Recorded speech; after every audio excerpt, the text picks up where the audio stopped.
سورۃ السجدہ، اب یہ سورہ مبارکہ آئی ہے، یہ 3 رکوعوں پر مشتمل ہے اور اس میں بڑا ردم بہت تیز ہے، اور یہ ذہن میں رکھیے گا کہ یہ حضور کی بہت محبوب صورتوں میں سے ایک صورت ہے،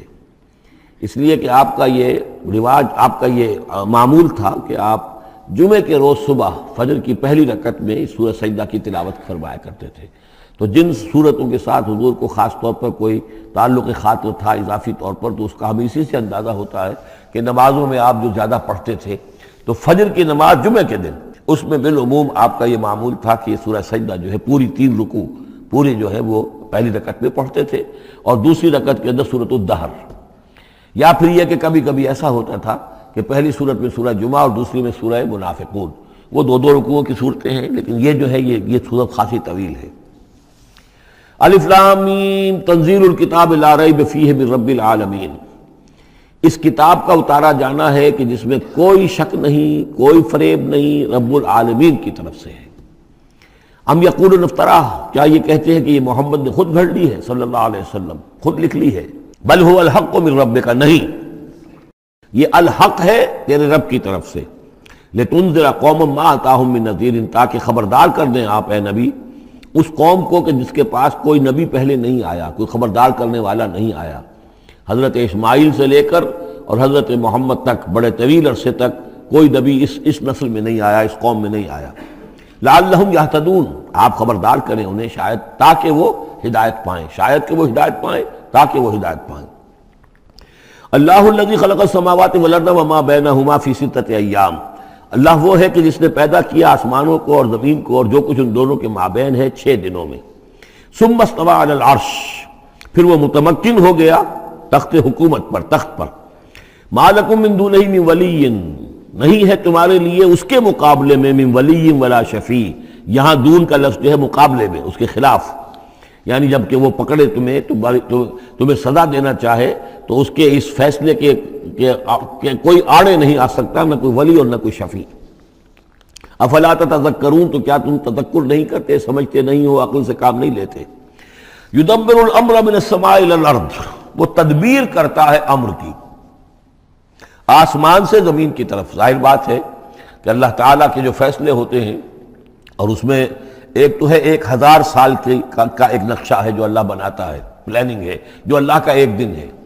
لیکن یہ کہ ہمارے حساب سے جو 1 سال ہے، اس کے لیے بھی جو لیلۃ القدر آتی ہے، وہ در حقیقت وہ اس سال کا بجٹ سیشن ہے کہ اس 1000 سال میں سے اس سال کے اندر کیا کیا ہونا ہے۔ تو اس طریقے سے اللہ تعالیٰ کا جو عالمی حکومت کا نظام ہے، اس میں اس طریقے کی پلاننگ ہے۔ یدبر الامر من السماء الى الارض، وہ تدبیر کرتا ہے اپنے امر کی آسمان سے زمین کی طرف، فرشتے اترتے ہیں احکام کو لے کر کہ اب یہ کام یہاں پر ہونے ہیں، یہ امپلیمنٹیشن ہونی ہے۔ ثم یعرج الیہ، پھر وہ چڑھتا ہے اس کی جانب، جب یہ کام ہو گئے تو رپورٹیں جو ہیں وہ اللہ تعالیٰ کی جناب میں پھر پیش ہونے کے لیے جا رہی ہیں۔ فی یوم، اور یہ سارا معاملہ ہے ایک دن میں، مقدارہ 1000 سنۃ مما تعدون، جس کی مقدار ہے تمہارے حساب سے جو تم گنتی کرتے ہو تو 1000 برس۔ اب یہ سورہ حج میں بھی یہ آیت آ چکی ہے، ان یوما عند ربک کالف سنۃ مما تعدون، تیرے رب کا ایک دن جو ہے وہ تمہارے حساب کے 1000 سال کے برابر ہے۔ اور یہاں پر بھی یہ آ گیا کہ یہ تدبیر امر کے سلسلے میں اس کائنات میں جو بھی اللہ تعالیٰ کا فیصلہ ہوتا ہے تو وہ ہر 1000 سال کے لیے اس کا ایک نقشہ بن جاتا ہے۔ ذالک عالم الغیب والشہادۃ، وہ ہے، وہ ہستی ہے جاننے والی ہر چھپی چیز کی اور ہر سامنے کی چیز کی، العزیز جو زبردست ہے، الرحیم رحم فرمانے والی ہے۔ الذی احسن کل شیء، جس نے کہ جو شے بنائی، کل شیء خلقہ، جو شے بھی اس نے بنائی بہت خوبصورت بنائی، بہت عمدہ بنائی، اس کی خلقت میں کوئی نقص تم نہیں دکھا سکتے، کہیں کوئی کوتاہی نہیں دکھا سکتے۔ وَبَدَأَ خَلْقَ الْإِنسَانِ مِنْ طِينٍ، اور انسان کی تخلیق کا آغاز کیا گارے سے۔ یہ تخلیق کا آغاز تو گارے سے ہوا، یا تو یہ کہ وہ آدم کی تخلیق جو ہے وہ جو جن مراحل سے ہو کر گزری ہے تو ہم کئی دفعہ دیکھ چکے ہیں، یا جیسے کہ میں نے سورہ مومنون کے شروع میں عرض کیا کہ خود ہر انسان کی جو تخلیق ہو رہی ہے اس کا بھی اصل تو جو ہے کہ باپ کے جسم میں جو نطفہ بن رہا ہے تو وہ بھی تو ظاہر بات ہے کہ زمینی جو غذا ہیں اور وہ مٹی ہی کی کشید جو ہے وہی چیزیں ہیں کہ جس کے ذریعے سے وہ اس کا نطفہ بنتا ہے۔ لیکن اس کے بعد ثم جعل نسلہ من سلالۃ من ماء مہین، پھر یہ جو نسل چلی ہے آدم کی علیہ الصلوۃ والسلام، اب یہ چلی ہے اس بے قدر پانی کی کہ نچڑا ہوا پانی جو ہے سلالۃ من ماء مہین، اس سے اب یہ نسل آگے چل رہی ہے۔ پہلا مرحلہ آدم کا، مٹی سے آدم تک، اب آدم سے آگے جو تناسل کا معاملہ چل رہا ہے، نوع انسانی کا ریپروڈکشن جس نظام سے ہو رہی ہے، اس کا یہ نسل جو ہے اس میں یہ ذریعہ بن رہا ہے۔ ثم سواہ ونفخ فیہ من روحہ، اب یہاں سما جو آ رہا ہے گویا کہ نسل انسانی میں سے جو بھی کوئی ایک بچہ جو ہے اس کو اللہ تعالیٰ اس کی نوک پلک سنوار دیتا ہے، ونفخ فیہ من روحہ، اور اس میں پھر پھونکتا ہے اپنی روح میں سے۔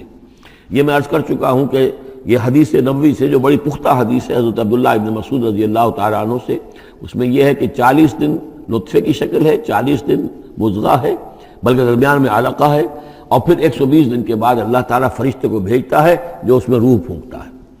وَنَفَخَ فِيهِ مِن رُوحِهِ وَجَعَلَ لَكُمُ السَّمْعَ وَالْأَبْصَارَ وَالْأَفْئِدَةَ، اور اس نے تمہارے لیے بنا دیے ہیں کان بھی اور آنکھیں بھی، اور تمہیں عقل بھی دی ہے، یا دل بھی، جو بھی چاہے کہہ لیں، اس لیے کہ دل کی بھی ایک عقل ہے اور ایک عقل حیوانی ہے۔ قلیلا ما تشکرون، بہت ہی کم ہے جو شکر تم کرتے ہو۔ وقالوا اذا ضللنا فی الارض انا لفی خلق جدید، اور یہ کہتے ہیں کہ جب ہم زمین میں گم ہو جائیں گے، رل مل جائیں گے، مٹی ہو کر مٹی میں مل جائیں گے، تحلیل ہو جائیں گے، اور آج کا کوئی نوجوان کہے گا جب کہ اس کے تو ایٹم جو ہے وہ بھی منتشر ہو گئے، اس کے الیکٹرون بھی پتہ نہیں کہاں سے کہاں گئے، اب اسی کے جسم سے کھاد بن گئی ہے، وہ اس کا جسم کھاد بن گیا ہے، اور وہ کھاد جو ہے وہ پلانٹس کے اندر آ گئی ہے، اور وہ پلانٹس جو ہیں وہ بکری نے کھا لیے ہیں، اور بکری سے کہیں سے کہاں پہنچ گئے، کیسے جمع ہوں گے اس کے اجزاء۔ وقالوا اذا ضللنا فی الارض، جب ہم زمین کے اندر گم ہو جائیں گے، کھوئے جائیں گے، انا لفی خلق جدید، کیا پھر ہمیں ایک نئی تخلیق جو ہے عطا ہو جائے گی۔ بل ہم بلقاء ربہم کافرون، حقیقت میں یہ اپنے رب کی ملاقات کا انکار کر رہے ہیں، کیونکہ انہیں معلوم ہے کہ ان کے کرتوت کیا ہیں۔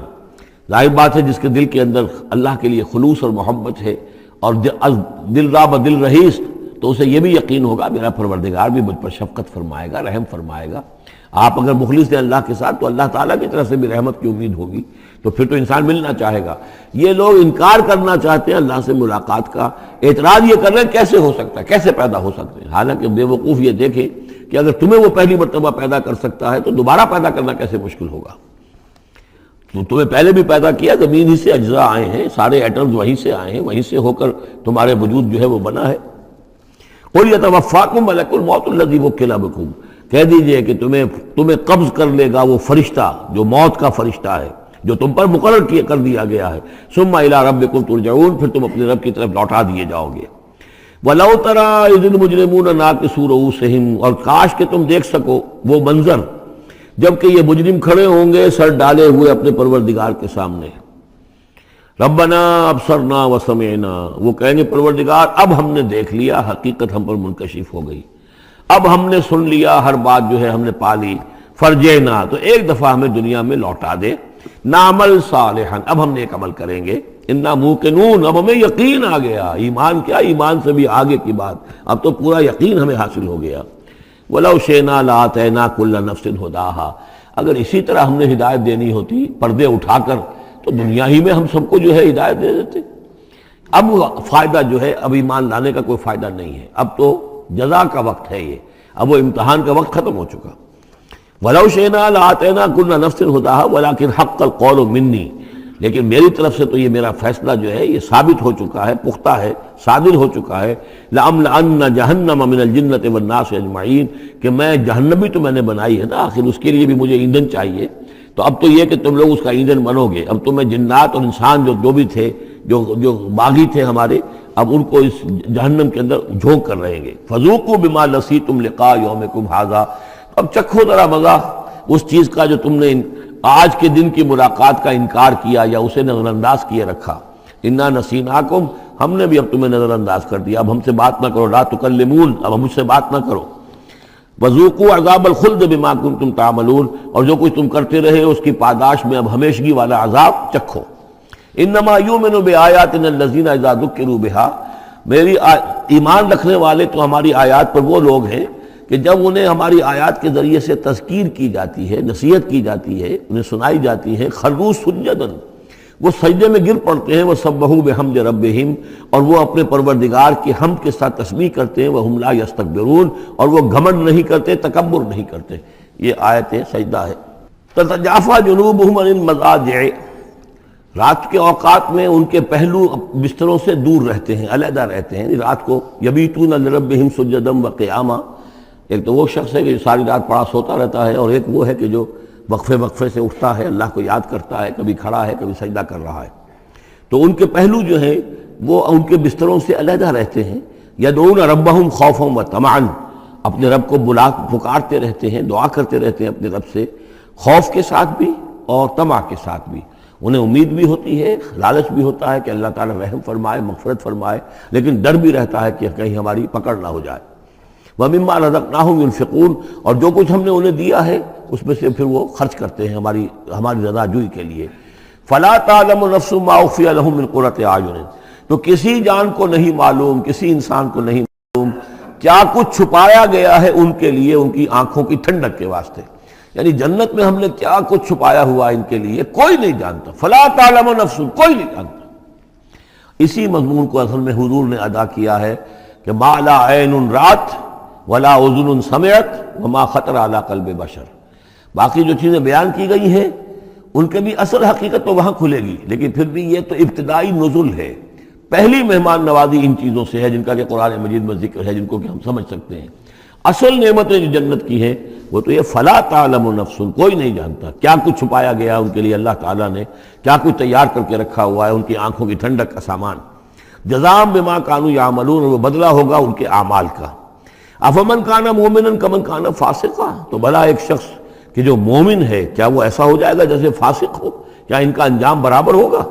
لا یستوون، نہیں وہ برابر نہیں ہو سکتے۔ اما الذین آمنوا وعملوا الصالحات، یقیناً وہ لوگ جو ایمان لائے اور جنہوں نے نیک عمل کیے، فلہم جنات الماوا، ان کے لیے تو وہ باغات ہیں جہاں ان کو ٹھکانہ دیا جائے گا۔ نزلا بما كانوا يعملون، اور یہ ہوگی ان کی ابتدائی مہمان نوازی۔ نزول عربی میں کہتے ہیں مہمان جیسے ہی آئے، نزیل اترا ہے وہ اپنی سواری سے، گھوڑے سے آیا ہے، اونٹ پر آیا ہے، آپ کے دروازے کے سامنے آ کر وہ اترا ہے، اونٹ کو بٹھایا ہے اس سے اترا ہے، یا آج کار سے اتر رہا ہے۔ تو اب یہ نزیل ہے اس وقت، اس نزیل کے لیے نزول فوری طور پر، موسم کے اعتبار سے ٹھنڈا ہے یا گرم ہے، آپ فوری طور پر لاتے ہیں، یہ نزول ہے۔ پھر وہ اب آپ کے پاس ٹھہر گیا ہے، آپ نے اس کے لیے کمرے کا بندوبست کیا ہے، وہ وہاں پر اس نے استراحت کی ہے، اب آپ نے اہتمام کے ساتھ اس کے لیے کھانا تیار کروایا، یہ ہے ضیافت، ضیف اب بنا ہے وہ۔ تو جیسے آیا ہے وہ نزیل ہے، اور جب گھر میں آپ کے ٹھہر گیا تو اب ضیف ہے، وہ پھر ضیافت ہوگی۔ تو وہ چیزیں جو ہے مالا عین رات ولا اذن سمعت وما خطر علی قلب بشر، یہ اصل میں ضیافت خداوندی ہے، اور یہ نزل ہے جس کا ذکر قرآن مجید میں اس تفصیل سے آیا ہے۔ وَأَمَّا الَّذِينَ فَسَقُوا فَمَأْوَاهُمُ النَّارُ، اور جو لوگ سرکش تھے اور جنہوں نے نافرمانی کی تھی ان کا ٹھکانہ آگ ہے۔ كُلَّمَا أَرَادُوا أَن يَخْرُجُوا مِنْهَا، جب بھی وہ چاہیں گے کہ وہاں سے نکل بھاگیں، اُعِیدُوا فِيهَا، پھر انہیں اسی میں لوٹا دیا جائے گا۔ وَقِيلَ لَهُمْ ذُوقُوا عَذَابَ النَّارِ الَّذِي كُنتُم بِهِ تُكَذِّبُونَ، اور ان سے کہا جائے گا چکھو اب مزہ اس عذاب کا، آگ کے عذاب کا جس کو تم جھٹلاتے رہے تھے۔ وَلَنُذِيقَنَّهُم مِّنَ الْعَذَابِ الْأَدْنَىٰ دُونَ الْعَذَابِ الْأَكْبَرِ لَعَلَّهُمْ يَرْجِعُونَ۔ یہ ہے آیت نمبر 21 اس سورہ مبارکہ کی، اور آیت نمبر 41 تھی سورہ الروم کی۔ ظہر الفساد فی البر والبحر بما کسبت ایدی الناس لیذیقہم بعض الذی عملوا لعلہم یرجعون، ہم لوگوں کے کرتوتوں کے کچھ اعمال کی سزا دنیا میں دے دیتے ہیں، شاید کہ یہ جاگ جائیں، ہوش میں آ جائیں اور یہ لوٹ آئیں، پلٹ آئیں، توبہ کریں۔ یہاں فرمایا ہم لازماً انہیں چکھائیں گے مزہ چھوٹے عذاب کا، ادنا، عذاب الادنا، دون العذاب الاکبر، اس بڑے عذاب سے پہلے لعلہم یرجعون، شاید کہ یہ جاگ جائیں، شاید کہ ہوش میں آ جائیں، شاید کہ لوٹ جائیں، شاید کہ توبہ کریں۔ یہ بات جو ہے آ چکی ہے کہ رسول جب بھی بھیجے جاتے تھے تو اللہ تعالیٰ کی طرف سے اس قسم کی تنبیہات کا سلسلہ آتا تھا تاکہ لوگ بیدار ہیں۔ وَمَنْ أَظْلَمُ مِمَّنْ ذُكِّرَ بِآيَاتِ رَبِّهِ ثُمَّ أَعْرَضَ عَنْهَا، اس سے بڑھ کر ظالم کون ہوگا جس کو نصیحت کی گئی اب اس کے رب کی آیات کے حوالے سے پھر بھی اس نے اعراض کیا۔ یعنی ایک تو نصیحت کوئی کر رہا ہے وہ اپنا جو فلسفہ بھگار رہا ہے یا کوئی اپنی عقل لڑا رہا ہے، اپنی منطق لڑا رہا ہے، ایک یہ کہ اللہ کی آیات کے ذریعے سے تذکیر کر رہا ہے،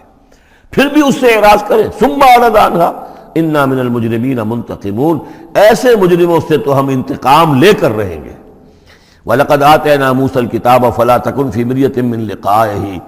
اور ہم نے موسیٰ کو کتاب دی تھی، اور یہ جملہ متردہ بیچ میں آیا ہے کہ اے نبی آپ بالکل شک میں نہ رہیے اس کی ملنے سے یا اس کی ملاقات کے۔ اس کا ایک ترجمہ یہ کیا گیا ہے کہ شب معراج میں حضرت موسیٰ سے بھی حضور کی ملاقات ہوئی تھی، تو اس کی طرف اشارہ ہے کہ آپ کی جو ملاقات ہوئی تھی وہ موسیٰ ہی سے ہوئی تھی، اس میں کوئی شک نہ کیجیے۔ لیکن زیادہ جو قرین قیاس ہے اور جو سیاق و سباق کے ساتھ مناسبت رکھتا ہے وہ یہ ہے، تو اے نبی آپ بالکل کوئی شک نہ رکھیں اس بات میں کہ جو کتاب موسیٰ کو دی گئی تھی وہ واقعتاً اللہ کی طرف سے تھی، کتاب کا ملنا اللہ کی طرف سے تھا، اور اس قرآن کا ملنا جو آپ کو ملی ہے یہ بھی اللہ کی طرف سے ہے۔ اور حضور سے خطاب کرتے ہوئے بھی در حقیقت یہاں پر روح سخن جو ہے وہ لوگوں سے ہے کہ تم کوئی شک نہ کرو کہ تورات اللہ نے ہی دی تھی حضرت موسیٰ کو، اور قرآن اللہ ہی نے دیا ہے محمد کو صلی اللہ علیہ وسلم۔ وَجَعَلْنَاهُ هُدًى لِّبَنِي اسرائیل، اور اس کو ہم نے ٹھہرایا تھا، بنا دیا تھا ہدایت، رہنمائی بنی اسرائیل کے لیے۔ وَجَعَلْنَا مِنْهُمْ أَئِمَّةً يَهْدُونَ بِأَمْرِنَا لَمَّا صَبَرُوا، اور ان میں سے پھر ہم نے ایسے امام اٹھائے، پیشوا اٹھائے، رہنما اٹھائے کہ جو لوگوں کو ہمارے حکم سے وہ ہدایت کرتے تھے، رہنمائی کرتے تھے، تورات کی تعلیم کرتے تھے، تورات کو سمجھاتے تھے، نیکی کا حکم دیتے تھے، امر بالمعروف نہی منکر کرتے تھے، لما صبروا۔ لیکن یہ کام وہ کر سکتے تھے جب خود صبر کی روش اختیار کر لیں۔ اگر آدمی اپنی تمام توانائیاں اور قوتیں زیادہ سے زیادہ عیش، زیادہ سے زیادہ دولت جمع کرنے پر کرے گا تو وقت کہاں سے لائے گا ان کاموں کے لیے؟ اور اس کام کے لیے تو ظاہر بات ہے آپ کو بدی پر کسی کو روکنا ہے، ٹوکنا ہے، نہیں منکر کرنا ہے تو کوئی صبر بھی کرنا پڑے گا، کوئی مصیبت بھی آئے گی، کوئی تکلیف بھی آئے گی، کوئی آپ کو ستائے گا بھی، گالیاں دے گا، اور اگر حکومت کے خلاف آپ نے کوئی بات کہی ہے تو حکومت آپ کو سزا دے گی۔ لہذا صبر کے بغیر یہ کام نہیں ہوتے۔ وَجَعَلْنَا مِنْهُمْ أَئِمَّةً يَهْدُونَ بِأَمْرِنَا، اب ہر شخص کے ہم میں سے یہ خواہش پیدا ہونی چاہیے کہ اللہ تعالیٰ ہمیں بھی، اگر بنی اسرائیل میں سے اللہ تعالیٰ نے بہت سے لوگ ایسے اٹھا دیے جن کی یہ تعریف کی جا رہی ہے، جعلنا منہم ائمۃ یہدون بامرنا لما صبروا، اللہ تعالیٰ ہمیں توفیق دے کہ ہم بھی اس امت مسلمہ میں اسی کام کے کرنے والے بن جائیں، تاکہ لوگوں کو خیر کی طرف بلائیں، حق کی طرف دعوت دیں، لیکن اس کے لیے اپنے لیے صبر اختیار کرنا ضروری ہے۔ کم سے کم اپنا جو ہے اسٹینڈرڈ آف لیونگ رکھیں، تاکہ یہ کہ ہم اپنا وقت سپیئر کر سکیں، جس کو تبلیغی بھائی کہتے ہیں تفریغ الاوقات، اوقات فارغ نہیں کریں گے اپنے، سارا وقت تو لگا ہوا ہے آپ پیسہ کمانے میں، اس لیے کہ اس کے ایک خاص قسم کا معیار زندگی بنا لیا ہے، اور اس کو مینٹین کرنے کے لیے اب جتنا کچھ آپ کو چاہیے اب دن رات ایک کریں گے تو آپ اپنے اس معیار زندگی کو مینٹین کر سکتے ہیں۔ گویا کہ اب ہم اس معیار زندگی کو پوج رہے ہیں، ہمارے پاس اب وقت ہی نہیں ہے، صلاحیت کہاں لگائیں، کس وقت میں لگائیں، کیا کام کریں۔ لیکن صبر کی روش ہوگی اور پھر قرآن مجید کے ساتھ وہ تعلق ہوگا تو پھر انشاءاللہ تعالیٰ اللہ تعالیٰ نے انسان میں بڑی صلاحیتیں رکھی ہیں، بڑی قوتیں رکھی ہیں، مسجود ملائک بنایا ہے، اللہ کے کریشن کا کلائمیکس ہے یہ، تو اللہ تعالیٰ کی یوں سمجھیے کہ تخلیق کا نقطہ عروج ہے، تو اس کے اندر صلاحیتیں ہیں۔ آدمی ارادہ کر لے، ہمت کرے، فیصلہ کر لے تو پھر یہ کہ اللہ تعالیٰ جو ہے اس کے لیے راستے کھول دیتا ہے۔ وَجَعَلْنَا مِنْهُمْ أَئِمَّةً يَهْدُونَ بِأَمْرِنَا لَمَّا صَبَرُوا وَكَانُوا بِآيَاتِنَا يُوقِنُونَ، ایک تو یہ کہ صبر کریں اور ہماری آیات کے اوپر پورا یقین ہو۔ إِنَّ رَبَّكَ هُوَ يَفْصِلُ بَيْنَهُمْ يَوْمَ الْقِيَامَةِ فِيمَا كَانُوا فِيهِ يَخْتَلِفُونَ، یقیناً آپ کا رب فیصلہ کرے گا ان کے مابین قیامت کے دن ان تمام چیزوں میں جن میں یہ اختلاف کر رہے تھے۔ أَوَلَمْ يَهْدِ لَهُمْ كَمَا أَهْلَكْنَا مِنْ قَبْلِهِمْ مِنَ الْقُرُونِ يَمْشُونَ فِي مَسَاكِنِهِمْ، کیا ان کے لیے یہ بات کافی نہیں ہوئی، ان کی رہنمائی کے لیے، ان کو سبق دکھانے کے لیے کہ ان سے پہلے ہم نے کتنی ہی بستیوں کو اور کتنی ہی نسلوں کو جو ہے ہلاک کیا ہے، کہ وہ جو پھرتے تھے اپنی انہی مساکن میں، اپنے شہروں میں، اور ایک مفہوم یہ کہ جن میں اب یہ پھر رہے ہیں، یہ جاتے ہیں اور سمود کی بستیوں کے پاس سے گزرتے ہیں۔ خبر آئی ہے کہ کوئی برطانوی سیاست جو ہے وہ محققین، انہوں نے وہ ڈیڈ سی میں اس کے ساحل کے ساتھ ہی اور پانی کے نیچے وہ آثار موجود ہیں اس شہر کے کہ جس کی طرف حضرت لوط علیہ السلام کو بھیجا گیا تھا۔ تو خبر میں یہ ہے کہ قرآن اور تورات کی جو بات ہے اس کی تصدیق ہو گئی ہے، لیکن وہ بستی جو ہے میرا بھی گمان یہی تھا کہ وہ جو ہے اصل میں سمندر کے اندر آ چکی ہے، اور شاید اسی لیے ڈیڈ سی اس کا نام ہو کہ پورے شہر جو ہیں بڑے ہوئے وہ اس کے اندر دھنس گئے ہیں، اور گویا کہ سب کے سب اسی کے اندر جو ہے ان کی قبر بن گئی ہے، وہ پانی کی قبر کے اندر وہ دفن ہوئے ہیں۔ بہرحال یہ تمام چیزیں جو ہے تم پھرتے ہو، آتے ہو، جاتے ہو، انہی لوگوں کے مساکن کے اندر تم پھر رہے ہو۔ ان فی ذلک لآیات فلا یسمعون، اس میں یقیناً نشانیاں ہیں تو کیا تم عقل سے کام نہیں لیتے، سنتے نہیں ہو۔ اولم یروا انا نسوق الماء الی الارض الجرز، کیا انہوں نے دیکھا نہیں کہ ہم پانی کو ہانک کر لے جاتے ہیں ایک ایسی زمین کی طرف جو چٹیل پڑی ہے، بے آب و گیا ہے۔ فنخرج به زرعا تاکل منه انعامهم وانفسهم، پھر ہم اس کے ذریعے سے اس پانی میں کھیتی اگا دیتے ہیں کہ جس میں سے کھاتے ہیں ان کے مویشی بھی اور خود یہ بھی۔ افلا یبصرون، تو کیا یہ دیکھتے نہیں ہیں؟ وَيَقُولُونَ مَتَىٰ هَٰذَا الْفَتْحُ إِن كُنتُمْ صَادِقِينَ، اور وہ یہ کہتے ہیں کب ہوگا یہ فیصلہ، اگر تم سچے ہو تو بتاؤ اے مسلمانوں، یہ قیامت یا عذاب یہ کب آئے گا؟ قُلْ يَوْمَ الْفَتْحِ لَا يَنفَعُ الَّذِينَ كَفَرُوا إِيمَانُهُمْ، کہہ دیجئے وہ جو فیصلے کا دن ہوگا پھر اس دن کافروں کا ایمان لانا ان کے لیے ہرگز مفید نہیں ہوگا۔ ایمان لانا غیب میں اب، جبکہ وہ حقائق جو ہیں وہ غیب کے پردے میں چھپے ہوئے ہیں، تب وہ مفید ہے، لیکن جب فیصلہ ہو جائے گا اور جب تمام حقائق جو ہیں وہ نگاہوں کے سامنے آ جائیں گے، یوم الفتح لا ينفع الذین کفروا ایمانہم ولا هم ینظرون، اور پھر انہیں کوئی مہلت نہیں ملے گی کہ اب وہ کوئی توبہ کر لیں یا کوئی اپنی اصلاح کر لیں۔ فاعرض عنہم، تو اے نبی آپ ان سے اعراض فرمائیے، ان سے درگزر کیجئے، ان کی باتوں پر زیادہ نہ جائیے۔ منتظر انہم منتظرون، آپ بھی انتظار کیجئے اور یہ بھی انتظار کر رہے ہیں۔